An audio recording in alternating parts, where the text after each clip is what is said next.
بسم اللہ الرحمن الرحیم۔ السلام علیکم، میں ہوں شجیع اللہ فراست۔ آپ دیکھ رہے ہیں نیشنل اور انٹرنیشنل نیوز پر مشتمل 4 TV کا خصوصی خبرنامہ دنیا بھر سے، یعنی خبریں آپ کی نظر سے۔ سب سے پہلے ہیڈ لائنز۔ غزہ کی آدھی آبادی نارتھ سے ساؤتھ چلی گئی۔ زمینی آپریشن سے پہلے اسرائیل کے حملے تیز، 1 منٹ میں 1 زخمی ہاسپٹل پہنچ رہا ہے۔ غزہ کے ہاسپٹلز کا برا حال، 50,000 حاملہ عورتیں بنیادی صحت خدمات سے محروم۔ یونائیٹڈ نیشنز نے کیا فکر مندی کا اظہار۔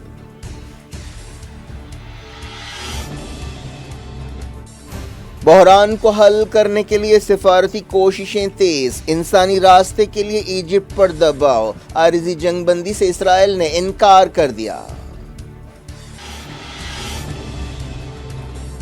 حماس کی قید میں 199 اسرائیلی ہیں، تل ابیب نے تصدیق کی۔ ایران نے کہا حملے روکنے پر چھوڑا جا سکتا ہے۔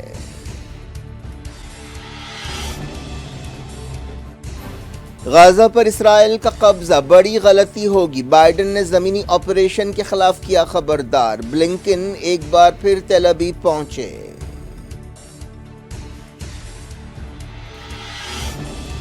حزب اللہ اور اسرائیل کے ایک دوسرے پر حملے، تل ابیب نے کہا لبنان کی تنظیم امتحان لے گی تو سخت جواب دیں گے۔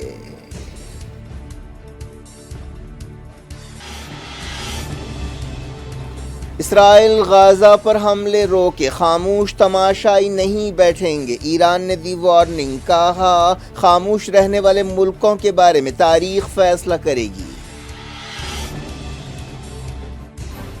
غزہ جنگ کے بعد اسلاموفوبیا بڑھ گیا، امریکہ میں مالک مکان نے کم سن مسلمان کا چاقو سے حملہ کر کے قتل کر دیا، ماں پر بھی بے رحمانہ وار۔ 2028 لاس اینجلیس اولمپکس میں کرکٹ شامل، اولمپک کمیٹی نے کیا اعلان، کھیل کی مقبولیت بڑھے گی۔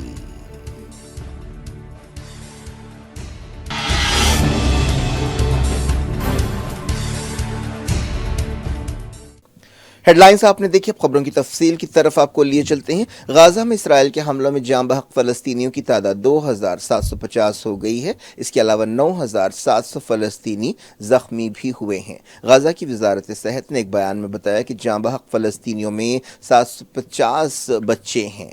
فلسطینی وزارت خارجہ کے ترجمان اشرف القدرہ نے بتایا کہ اسرائیل کے ظالمانہ حملے جاری ہیں، جس میں آبادی والے علاقوں اور عمارتوں کو نشانہ بنایا جا رہا ہے۔ فلسطین کے وزیر صحت نے بتایا کہ 50 خاندانوں کا مکمل صفایا ہو گیا ہے اور 4,70,000 سے زیادہ لوگ بے گھر ہوئے ہیں۔ یونائیٹڈ نیشنز نے کہا ہے کہ لڑائی شروع ہونے کے بعد سے 10 لاکھ سے زیادہ فلسطینی بے گھر ہوئے ہیں۔ غزہ کے خان یونس میں اسرائیل کے ایک زبردست حملے کے بعد ایک بہت بڑا گڑھا پڑ گیا۔ یونائیٹڈ نیشنز کے ایکسپرٹس نے کہا ہے کہ اسرائیل کے ایک ہفتے سے جاری حملوں کی وجہ سے غزہ چرمرا گیا ہے۔ یو این ایکسپرٹس نے آنے والے دنوں کے بارے میں فکر مندی کا اظہار کیا۔ انہوں نے یہ بھی کہا کہ نارتھ غزہ سے بھاگنے والے سویلینز کی بھی کوئی حفاظت نہیں ہے۔ امریکی صدر جو بائیڈن نے کہا کہ غزہ پر اسرائیل کا قبضہ ایک بڑی غلطی ہوگی۔ انہوں نے غزہ میں زمینی آپریشن کے اسرائیلی ارادوں کے درمیان یہ بات کہی۔ اس طرح انہوں نے زمینی آپریشن کی مخالفت کی۔ 7 اکتوبر کو حماس کے حملوں میں 1400 سے زیادہ اسرائیلیوں کی ہلاکت کے بعد اسرائیل نے غزہ پر حملے شروع کیے اور زمینی کارروائی کی دھمکی دی۔ ایک ٹی وی چینل سے بات چیت کرتے ہوئے بائیڈن نے کہا کہ حماس فلسطینی عوام کی نمائندگی نہیں کرتی، غزہ پر قبضہ کرنا غلطی ہوگی۔ امریکی صدر نے اسرائیل سے کہا کہ وہ جنگ کے اصولوں پر عمل کرے۔ بحران حل کرنے کے لیے سفارتی کوششیں تیز ہو گئی ہیں، ایجپٹ پر دباؤ بڑھتا جا رہا ہے کہ وہ انسانی راستہ دے۔ امریکی عہدیدار خطے میں دورے کرتے ہوئے متعلقہ حکمرانوں سے ملاقاتیں کر رہے ہیں۔ امریکہ کے secretary of state Antony Blinken ایک بار پھر اسرائیل پہنچے، انہوں نے مڈل ایسٹ کے کئی ملکوں کا بھی دورہ کیا۔ یہ حالیہ دنوں میں ان کا دوسرا دورہ اسرائیل ہے۔ ایجپٹ کے وزیر خارجہ سامی شکری نے کہا کہ اسرائیلی حکومت نے اب تک ایجپٹ اور غزہ کے درمیان رفح بارڈر کراسنگ سے سپلائی لے جانے کے بارے میں کوئی فیصلہ نہیں کیا ہے۔ رفح کراسنگ پر ایجپٹ کا کنٹرول ہے اور ایجپٹ پر غزہ کے لوگوں کی مدد کے لیے دباؤ بڑھتا جا رہا ہے۔ کئی ملکوں سے ایجپٹ میں مدد جمع ہو رہی ہے۔ اس دوران یونائٹڈ نیشنز کے امدادی ادارے کے چیف مارٹن گرفٹس نے کہا کہ وہ مڈل ایسٹ کا دورہ کریں گے اور غزہ پٹی میں مدد پہنچانے کے بارے میں بات چیت کریں گے۔ انہوں نے کہا کہ ان کا دفتر پہلے ہی اسرائیل، ایجپٹ اور دوسروں سے بات چیت کر رہا ہے۔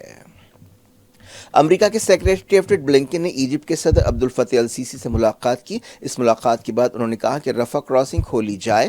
ہم یونائٹڈ نیشنز، ایجپٹ اور اسرائیل کے ساتھ بات چیت کر رہے ہیں۔ ہم ایک میکانزم طے کریں گے، لیکن بلنکن نے رفح کراسنگ کھولنے کے لیے کوئی وقت نہیں دیا۔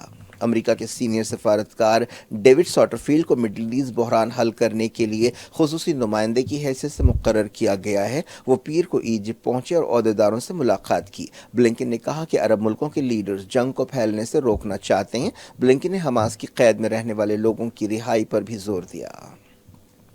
اسرائیلی وزیر اعظم بنجامن نتن یاہو کے دفتر نے غزہ میں عارضی جنگ بندی کی رپورٹس رد کر دیں۔ خبروں میں کہا گیا تھا کہ غیر ملکی شہریوں کو غزہ سے باہر نکالنے کے لیے عارضی جنگ بندی کی جائے گی، لیکن اسرائیلی فوج نے کہا کہ وہ باہر نکلنے کے راستوں پر حملے نہیں کرے گی۔ صبح 8 بجے سے دوپہر تک حملے نہ کرنے کا وعدہ کیا گیا۔ خبروں میں کہا گیا کہ اسرائیل، ایجپٹ اور امریکہ بہت جلد رفح کراسنگ کھولنے کے بارے میں فیصلہ کریں گے۔ حماس اور حزب اللہ کی تائید کرنے والے ایران نے اسرائیل کو وارننگ دی ہے کہ اگر وہ فلسطینیوں پر حملے جاری رکھے گا تو وہ خاموش تماشائی بن کر نہیں بیٹھ سکتا۔ غزہ کی آدھی سے زیادہ آبادی نارتھ سے ساؤتھ چلی گئی ہے۔ اسرائیل نے نارتھ غزہ کے لوگوں کو دھمکی دی ہے کہ وہ 24 گھنٹوں کے اندر ساؤتھ چلے جائیں تاکہ وہ زمینی آپریشن کر سکے۔ غزہ کے لوگوں کی زندگیاں کافی مشکل ہو گئی ہیں۔ اتوار کو بھی ناکہ بندی پر سختی سے عمل ہوا۔ پانی، بجلی، فیول اور کھانے کی چیزیں اور دوائیں بھی نہیں لے جائی جا رہی ہیں۔ یونائٹڈ نیشنز کے عہدیداروں نے کہا کہ غزہ کے لوگوں کو پینے کا پانی ملنا بھی مشکل ہو گیا ہے۔ خان یونس کے سب سے بڑے ہاسپٹل النصر میں اب بھی ایمبولینس گاڑیاں زخمیوں کو لے کر پہنچ رہی ہیں۔ غزہ کے ایک عہدیدار نے بتایا کہ مقامی لوگ غیر صحت مند پانی پینے کے لیے مجبور ہیں۔ غزہ کی وزارت خارجہ کے ترجمان نے کہا کہ خراب پانی پینے سے صحت کے مسائل پیدا ہو رہے ہیں۔ انہوں نے کہا کہ پچھلے 10 دنوں سے اسرائیل نے صاف پانی نہیں پہنچایا ہے۔ غزہ کے ہاسپٹلز کی صورتحال بد سے بدتر ہوتی جا رہی ہے۔ خان یونس کے ایک ہاسپٹل کے عہدیدار نے بتایا کہ دواخانہ صورتحال سے نمٹنے کی پوزیشن میں نہیں ہے اور تباہ کن حالات ہیں۔ انہوں نے کہا کہ پچھلے 7 دنوں سے مسلسل زخمیوں کا سیلاب آ رہا ہے۔ ہاسپٹل بیڈز کی تعداد میں کئی گنا اضافہ کیا گیا ہے۔ غزہ کے ہاسپٹلز میں ہر 1 منٹ میں ایک مریض پہنچ رہا ہے اور فیول ختم ہوتا جا رہا ہے۔ یونائٹڈ نیشنز نے کہا کہ غزہ میں 50,000 حاملہ عورتیں بنیادی صحت سے محروم ہیں۔ یونائٹڈ نیشنز کے فلسطین سے متعلق نمائندے ڈومینک ایلن نے کہا کہ یہ عورتیں نہیں جانتیں کہ اگلے لمحے کیا ہوگا اور ان کے اب تک پیدا نہ ہونے والے بچوں کا مستقبل کیا ہے۔ یونائٹڈ نیشنز کے امدادی ادارے نے کہا کہ غزہ میں اس کا اسٹاف انسانی مدد پہنچانے سے معذور ہے۔ U N relief and works agency نے کہا کہ ہمارا نظام ٹوٹ کے دہانے پر ہے، یہ غیر معمولی صورتحال ہے۔ اسرائیل نے کنفرم کیا کہ غزہ میں حماس کی قید میں 199 اسرائیلی ہیں۔ اس سے پہلے یہ تعداد 155 بتائی گئی تھی۔ حماس نے 7 اکتوبر کے حملوں کے دوران ان اسرائیلیوں کو پکڑا تھا۔ اسرائیلی وزیر اعظم بنجامن نتن یاہو نے عارضی جنگ بندی کی خبروں کو رد کر دیا ہے۔ زمینی حملوں کے اندیشوں کے بیچ اسرائیل نے غزہ میں ہوائی حملے تیز کر دیے ہیں۔ ایران نے کہا ہے کہ اگر اسرائیل غزہ پر حملے بند کرے گا تو حماس اپنی قید سے اسرائیلیوں کو چھوڑ سکتی ہے۔ ایران کی وزارت خارجہ کے ترجمان کے حوالے سے یہ بات کہی گئی، لیکن حماس کی طرف سے ایسی کوئی پیشکش نہیں کی گئی۔ تہران میں ایک نیوز کانفرنس کے دوران ایرانی وزارت خارجہ کے ترجمہ ناصر کنانی نے کہا کہ ہم نے سنا ہے کہ مزاحمتی تنظیم حملے روکنے کی صورت میں سویلینز کو رہا کرنے کے لیے ضروری قدم اٹھانے تیار ہے۔ عرب لیگ کے چیف نے غزہ میں فوری فوجی سرگرمیاں روکنے اور امداد سرگرمیاں شروع کرنے کا مطالبہ کیا ہے۔ سیکریٹری جنرل احمد ابو الغیث نے بغداد میں ایک میٹنگ کے دوران کہا کہ ہمارا مطالبہ ہے کہ فوری آپریشنز روکے جائیں، آبادی کی مدد کے لیے محفوظ راستے کھولے جائیں۔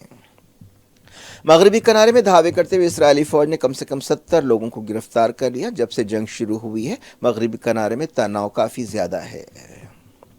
اسرائیلی فوج نے کہا کہ اگر حزب اللہ ہمارا امتحان لے گی تو اسے سخت جواب دیا جائے گا۔ جب سے حماس اور اسرائیلی فوج کے درمیان لڑائی شروع ہوئی ہے وقفے سے حزب اللہ نے بھی اسرائیل میں حملے کیے ہیں۔ اسرائیلی فوج کے ترجمان نے کہا کہ ہم صورتحال کا جائزہ لیتے رہیں گے۔ انہوں نے کہا کہ ہم حزب اللہ کے ساتھ جنگ نہیں چاہتے، اگر ہمیں مجبور کیا گیا تو ہم حملے کریں گے۔ اسرائیل نے الزام لگایا کہ ایران حزب اللہ کو اور حماس کو حملوں کا حکم دے رہا ہے۔ اسرائیلی فوج کے ترجمان نے کہا کہ حزب اللہ نے ایران کے حکم پر نارتھ اسرائیل میں کئی حملے کیے ہیں، دوسری طرف ایران نے ان دعووں کو رد کر دیا۔ جرمن چانسلر اولاف شولز جمعرات کو اسرائیل کا دورہ کریں گے۔ جرمن وزیر خارجہ ایلینا بیئربوک نے پچھلے ہفتے اسرائیل کا دورہ کیا تھا۔ جرمنی، دوسرے یورپی ملک اور امریکہ اسرائیل کی بھرپور مدد کر رہے ہیں۔ امریکہ نے 2 جہاز اسرائیل کی مدد کے لیے بھیجے ہیں۔ ایران کے صدر ابراہیم رئیسی نے کہا کہ اسرائیل بے شرمی کا مظاہرہ کرتے ہوئے نارتھ غزہ سے فرار ہونے والے فلسطینیوں پر حملے کر رہا ہے۔ کیبنٹ میٹنگ سے خطاب کرتے ہوئے رئیسی نے بعض ملکوں اور عالمی اداروں کی خاموشی کی مذمت کی۔ انہوں نے کہا کہ جو لوگ اسرائیل کے جرائم پر خاموش ہیں انہیں جواب دہ بنانا چاہیے اور تاریخ ان کے بارے میں فیصلہ کرے گی۔ انہوں نے یہ بات دہرائی کہ اسلامی جمہوریہ ایران فلسطینی عوام کے ساتھ کھڑا رہے گا۔ ایرانی صدر نے وارننگ دی کہ اسرائیل کو 1 سیکنڈ ضائع کیے بغیر غزہ پر بمباری روکنی چاہیے اور متاثرہ لوگوں تک مدد پہنچانی چاہیے۔ پاکستان نے غزہ پر اسرائیل کے حملوں کو نسل کشی قرار دیا ہے۔ کارگزار وزیر خارجہ جلیل عباس جیلانی نے حملوں کی مذمت کرتے ہوئے کہا کہ یہ ایک انسانی بحران ہے اور اس صورتحال کا کمپیریزن نسل کشی سے کیا جا سکتا ہے۔ دنیا کے کئی ملکوں میں اسرائیلی حملوں کے خلاف مظاہرے ہو رہے ہیں، جن میں مغربی ملک بھی شامل ہے۔ ایسا معلوم ہوتا ہے کہ مغربی ملکوں میں غزہ اسرائیل جنگ کے دوران اسلاموفوبیا بڑھ گیا ہے۔ امریکہ میں ایک مالک مکان نے اسلاموفوبیا اور ہیٹ کرائم کے ایک معاملے میں ایک مسلم لڑکے کو بے رحمی سے ہلاک کر دیا اور اس کی ماں کو زخمی کر دیا۔ یہ واقعہ شکاگو کے قریب پیش آیا، جہاں جوزف زووا نامی شخص نے یہ حملہ کیا۔ اس بچے کا نام وادیہ الفلوم ہے اور اس کی ماں حنان شاہین حملے میں زخمی ہوئی ہیں۔ امریکی مسلمانوں کی تنظیم کیئر نے اسے بدترین جرم قرار دیا ہے۔ امریکی پولیس نے حالیہ دنوں میں چوکسی اختیار کی ہے کیونکہ اسے ڈر ہے کہ اسلاموفوبیا کے واقعات بڑھ جائیں گے اور یہودیوں کی مخالفت کے واقعات بھی پیش آ سکتے ہیں۔ ایف بی آئی عہدیداروں نے یہودیوں اور مسلمانوں کی تنظیم کے ساتھ کام کرتے ہوئے بتایا کہ حالیہ عرصے میں کئی ہیٹ کرائمز دیکھے گئے ہیں۔ اس بچے کو حملے کے بعد ہاسپٹل لایا گیا جہاں اسے مردہ قرار دیا گیا۔ اس عورت کو چاقو سے کئی زخم لگے ہیں۔ پوسٹ مارٹم میں پتہ چلا کہ بچے پر درجنوں وار کیے گئے۔ عہدیداروں نے بتایا کہ یہ بات ثابت ہو گئی ہے کہ یہ حملہ مسلمان ہونے کی وجہ سے کیا گیا ہے۔ اسرائیل حماس جنگ شروع ہونے کے بعد سے اسرائیلی کرنسی شیکل میں کافی گراوٹ آئی ہے۔ اب شیکل 8 سال کی سب سے نچلی سطح پر پہنچ گیا ہے۔ اسرائیلی فوج نے پیر کو لبنان میں حزب اللہ کے انفراسٹرکچر پر تازہ حملے کیے۔ ٹائمز آف اسرائیل نے یہ بات بتائی۔ اتوار کو لبنان کی طرف سے حملہ کیا گیا تھا۔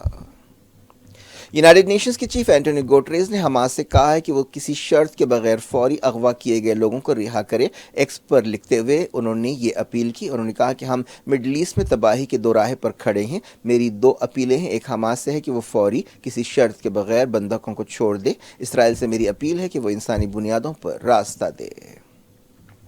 2028 کے لاس اینجلیس اولمپکس میں کرکٹ کو شامل کیا گیا ہے۔ یہ میچز T20 فارمیٹ میں کھیلے جائیں گے۔ اس کے علاوہ انٹرنیشنل اولمپک کمیٹی نے بعض دوسرے کھیلوں کی بھی اجازت دی ہے، جن میں اسکواش، بیس بال، فلیگ فٹ بال اور لیکروس شامل ہے۔ کرکٹ کو اولمپکس میں شامل کرنے سے اس کھیل کی مقبولیت بڑھے گی۔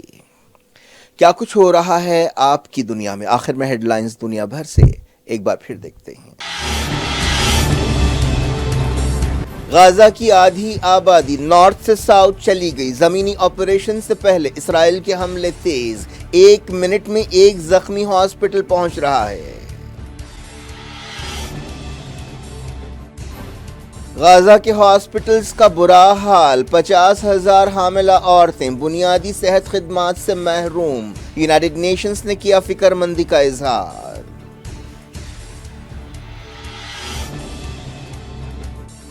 بحران کو حل کرنے کے لیے سفارتی کوششیں تیز۔ انسانی راستے کے لیے ایجپٹ پر دباؤ۔ عارضی جنگ بندی سے اسرائیل نے انکار کر دیا۔ حماس کی قید میں 199 اسرائیلی ہیں۔ تل ابیب نے تصدیق کی۔ ایران نے کہا حملے روکنے پر چھوڑا جا سکتا ہے۔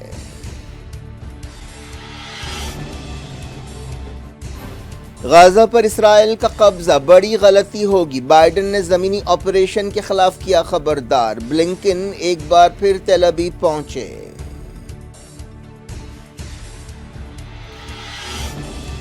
حزب اللہ اور اسرائیل کے ایک دوسرے پر حملے، تل ابیب نے کہا لبنان کی تنظیم امتحان لے گی تو سخت جواب دیں گے۔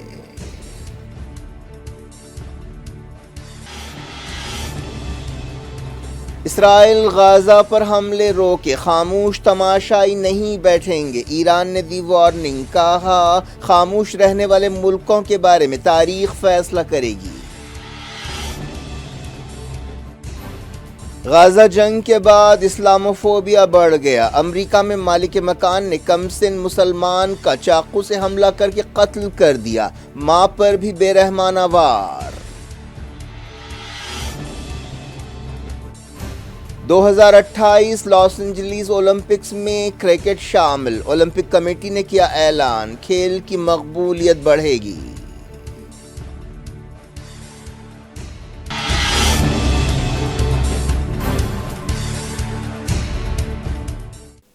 یہ تھی آج کی خبریں، شجیع اللہ فراست کو دیں اجازت اور اپنا بے حد خیال رکھیں۔ اللہ حافظ۔